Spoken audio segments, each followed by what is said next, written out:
She dropped her baby near the royal guard, and time stopped. No one expected it. Not outside Buckingham Palace. Not in the middle of a crowd where the guards never move, never blink, never break. But the moment the stroller slipped, fast, tilted, helpless, he moved. Against orders. Against centuries of stillness. One breath. One stride. One action that shattered tradition, but saved a life. Because when a mother's scream split the air, the guard didn't stand still. He ran. And what happened next left the entire crowd frozen, and the palace stunned. Now, before we reveal the moment that broke every rule and became history, hit that subscribe button and tell us where in the world you're watching from. Emma Clark was 27, but the weight in her eyes made her look older. New motherhood hadn't come with support. It came with silence, late-night tears, and the ever-present fear that one wrong move could change everything. Her son, Oliver, just 9 months old, was her entire world. She often walked to Buckingham Palace not for the spectacle, but for the calm, the symmetry, the discipline, the quiet predictability. Something she hadn't had in months. Across the gates, Lance Corporal David Ashford stood like stone. At 33, he was the definition of composure, unflinching, unmoved, unreadable. Civilians saw a statue in red and black, but under the bearskin cap was a man shaped by guilt. Years ago, he'd lost his younger brother in a drowning accident. David had been just old enough to feel responsible, and just young enough to not know how to fix it. That day stayed with him, etched deeper than any medal ever pinned to his chest. He didn't talk about it. He didn't need to. He served. He stood. And if people stared or mocked, he took it, because silence, to him, was a form of redemption. Neither Emma nor David knew the other existed. But fate was about to place a mother with trembling hands and a guard with a haunted heart on a collision course. And in one split-second moment, each would change the other's life forever. It started with a squeaky wheel and a distracted second. Emma had bent to retrieve her son's toy bunny, the one he never slept without, when the latch on the stroller slipped loose. It was barely noticeable at first. Just a slow tilt. Then it happened fast. The stroller rolled forward, downhill toward the edge of the palace steps, gaining momentum with each bounce. Emma turned just in time to scream, her hand outstretched, legs frozen. Every face in the crowd went still. Gasps, shouts. Phones came up like reflexes. But not a single person moved, except one. Lance Corporal David Ashford didn't blink. The sound of Emma's scream slammed into his chest like a gunshot. In that split second, his world narrowed, not to the gates, not to protocol, not even to the uniform pressed against his skin, but to the helpless shape of a stroller rolling toward stone steps and an innocent life inside it. For the first time in 12 years, he moved. He broke formation. He ran. The gasps turned to stunned silence. His boots pounded the stone. 2 fellow guards yelled after him, standard protocol, but David didn't hear them. He was already diving. Knees hit pavement hard as his arms wrapped tightly around the stroller's frame, halting it just inches from the edge. His body became the barrier. The baby inside, startled but safe, began to cry. Emma stumbled forward, her hands shaking uncontrollably as she reached her son. She looked at David. This silent sentinel now crouched beside her, panting, jaw clenched, eyes burning. The crowd didn't cheer right away. They didn't know if they could. It was a violation of centuries of royal guard tradition. But the moment was too human, too raw. A slow ripple of applause broke through, first from a child, then a veteran, then the entire crowd. Not wild, not festive, but deeply respectful. David stood, expression unreadable again, and returned to his post without a word. The silence he carried wasn't broken. It had just spoken louder than ever before. Palace security rushed in within seconds, surrounding the area as the weight of what just happened settled over the stunned crowd. Emma collapsed to her knees, clutching her baby in trembling arms, sobbing with relief and disbelief. The stroller, now askew near the edge of the steps, was a silent reminder of how close tragedy had come. Tourists who had moments ago been casually snapping photos now stood frozen, some with phones still raised, others slowly lowering them out of respect. A few whispered, but most remained silent, overtaken by the magnitude of the moment. And yet, amid all the emotion, David Ashford stood still again, back at his post, as if nothing had happened. His uniform bore the faint trace of dust from the stone path, his breathing steady, his expression unreadable. But there was something different in the air, something quietly defiant and deeply human. He had broken centuries-old protocol not out of panic, but out of purpose. Then, cutting through the crowd's silence, came the steady voice of Major Dalton, his commanding officer. Lance Corporal Ashford. He didn't shout. He didn't scold. His tone was measured, almost restrained. You moved. David turned only slightly, offering a firm single nod. No defense, no regret, no explanation. Just the truth of what he'd done, worn like another badge on his chest. The major met his gaze for a beat, then spoke again, lower this time. You know what this means. David didn't flinch, just nodded again, quietly resolute. No anger, no apology. With a curt hand gesture, Major Dalton signaled 2 fellow guards.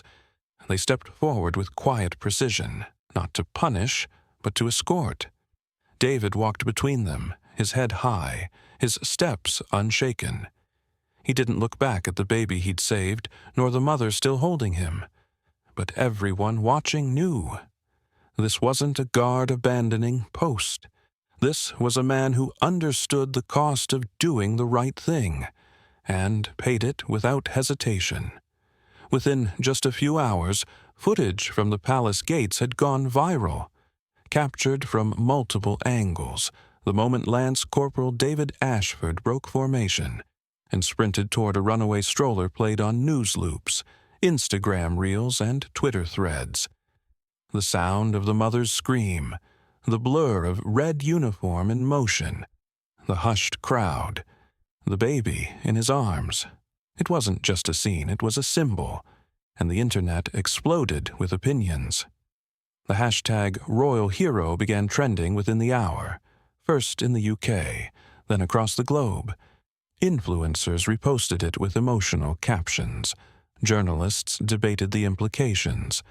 Military veterans weighed in, some warning against setting a precedent, others saluting the humanity behind the act. Comment sections were flooded with gratitude, awe, and the occasional critic who scoffed, "He broke protocol. That matters." But for every voice doubting him, there were hundreds defending him. What could possibly matter more than saving a child? That's what real service looks like. If this man gets punished, we've lost our values. Inside the palace walls, the reaction was less public, but no less intense. Aides shared the clip in internal threads. Some nodded solemnly, others wiped at their eyes. But no one ignored it. Prince William, seated at his desk that evening, watched the full clip silently, once, then again. His brow furrowed, expression calm but focused. He didn't ask who filmed it. He didn't comment on the media. He simply picked up the phone and said 4 words to his senior officer. "Find out who he is." Personally.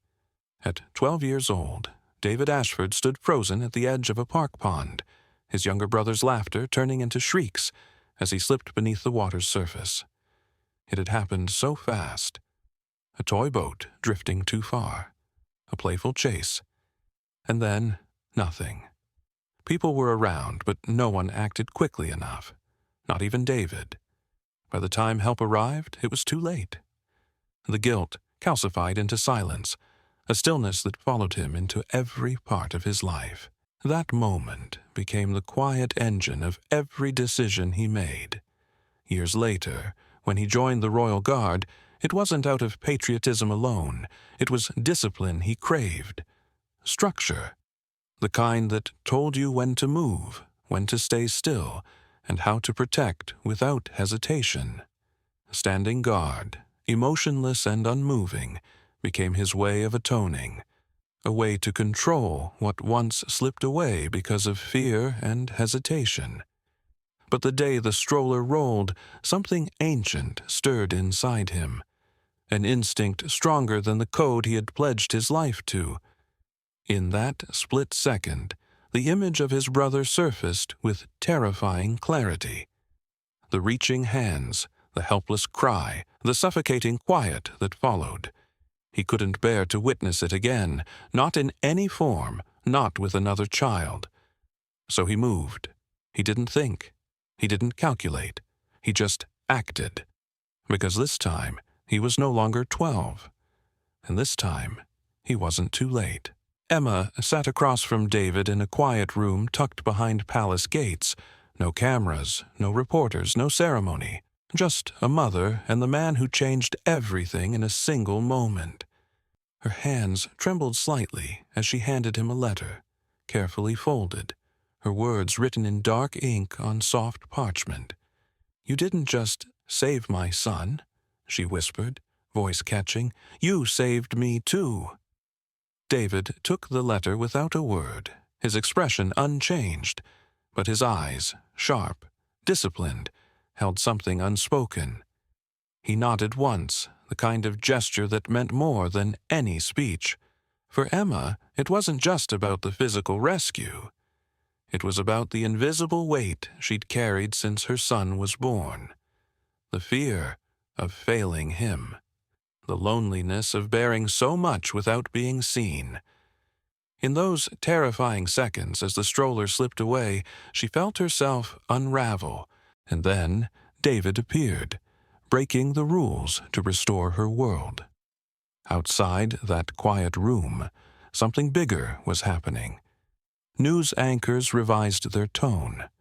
Commentators debated what mattered more, tradition or compassion.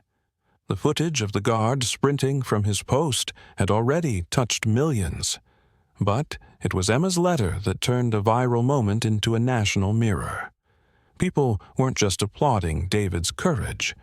They were asking deeper questions about the institutions they revered. What is discipline without heart? What is tradition if it denies humanity? Support surged. Online petitions called for commendation. Royal watchers praised the balance of principle and empathy. And for once, the entire country paused. Not just to celebrate a heroic act, but to reflect on what real service truly looks like. Days after the incident, Lance Corporal David Ashford stood outside the palace's inner chamber in full uniform, summoned not for reprimand, but for something far more unexpected. He had fully prepared himself for disciplinary action. After all, breaking formation was no minor offense. It defied centuries of military tradition and carried weighty consequences. But instead of facing a formal inquiry, David was handed a sealed envelope bearing the royal crest. Inside was a handwritten letter from Prince William. The words were formal, but their message struck deeply. You stood for the crown. Then you ran for something greater. That will not go unnoticed. There was no media coverage, no public recognition. But within the tight-knit world of the Guard, news travels fast. And quietly. David was not to be punished. Instead, he was reassigned, not to punishment duty, nor back to ceremonial post, but to a position that held new weight, training new recruits. His new role wouldn't just involve drills or posture. It was about teaching when to hold the line and when to cross it for the right reasons. He would instill the value of discipline, yes, but also of human instinct. Not every moment demanded stillness. Some demanded action. Within the barracks, older guards exchanged hushed opinions. Some muttered that it was a dangerous precedent. Others said quietly, "It's about time." David didn't comment on either. He simply packed his belongings, saluted his former station, and walked toward his new post, with the same silent integrity he'd always carried. Only now, it carried a new weight. Not just how to stand, but when to move. Weeks later, Lance Corporal David Ashford returned to his post outside the palace. Shoulders squared, eyes forward, the picture of composure once again. Tourists passed as they always did, phones clicking, whispers swirling. But today, something was different. Not in him, but around him. He was no longer just a nameless silhouette in red and black. People looked at him with a quiet reverence, aware of the man behind the stillness. At his boots sat a small toy bear. No card, no ribbon. Just a simple, well-loved teddy. Its stitched eye slightly frayed. Left there by Emma's son, it was a gesture that needed no explanation. A token of innocence returned, of gratitude too big for words. David didn't move, but his eyes, underneath that black bearskin hat, softened. Just enough for anyone paying attention to notice. He didn't acknowledge the bear, didn't nod or bend. But for those who truly watched, it was clear. His stillness was no longer just discipline. It was a promise that someone was always watching, that someone would move if it meant protecting life over protocol, that silence could speak volumes. No ceremony marked the moment. No headlines covered it. But for those who were there that day, or those who had seen the video, it became a quiet legend. A tale told not in shouts or medals, but in presence. Because sometimes the smallest echoes leave the loudest mark. Tourists still gather outside Buckingham Palace, snapping photos, waving, marveling at the unflinching stillness of the guards. The ceremony continues, unchanged. But for some, the air feels different. They remember that day, the day a royal guard broke ranks. Not for attention, not for glory, but because a stroller rolled, and a child's life mattered more than tradition. And somewhere in that crowd, a mother clutches her baby just a little closer. Somewhere, a child waves not just in play, but in quiet thanks. David Ashford still stands when needed, but those who saw him run will never see the guard the same way again. Have you ever faced a moment where the rules said, "Stay still," but your heart told you, "Move"? Have you ever chosen humanity over decorum, knowing it might cost you everything? Would you have stood frozen in uniform, or run like David did, knowing a life was on the line? Tell us below. We read every single comment. Share this story with someone who believes discipline isn't rigidity. It's knowing when to act. And don't forget to subscribe. Tomorrow, we'll be back with another powerful Royal Guard story, one that reminds us stillness can be noble, but sometimes breaking it is even nobler.